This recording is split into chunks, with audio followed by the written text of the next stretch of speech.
السلام علیکم ورحمۃ اللہ وبرکاتہ۔ انشاءاللہ تعالی ہم انا للہ و انا الیہ راجعون کے متعلق کچھ سماعت فرمائیں گے۔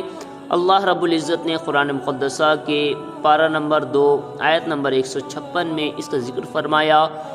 بسم اللہ الرحمن الرحیم، الذین اذا اصابتهم مصیبۃ قالوا انا للہ و انا الیہ راجعون۔ اس کی فضیلت بہت اعلیٰ ہے۔ اللہ رب العزت نے یہ بڑا تحفہ ہمیں عطا فرمایا۔ رسول اکرم صلی اللہ تعالی علیہ وسلم کی حدیث سماعت فرمائے۔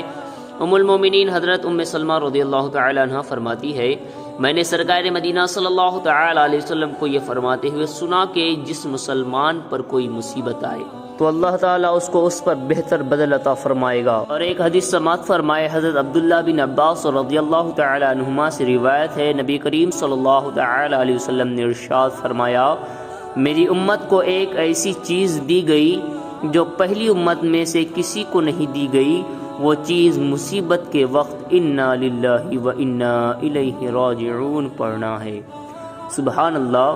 تو جب بھی ہمیں مصیبت پہنچے، جب بھی پریشانی آئے تو انا للہ و انا الیہ راجعون پڑھا کرے۔ ایک مرتبہ نبی کریم صلی اللہ تعالی علیہ وسلم اپنے گھر تشریف لائے، چراغ بجھ گیا تو آپ نے انا للہ و انا الیہ راجعون پڑھا۔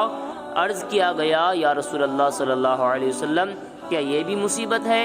ارشاد فرمایا، جی ہاں، اور ہر وہ چیز جو مومن کو اذیت دے وہ اس کے لیے مصیبت ہے اور اس پر اسے اجر دیا جاتا ہے۔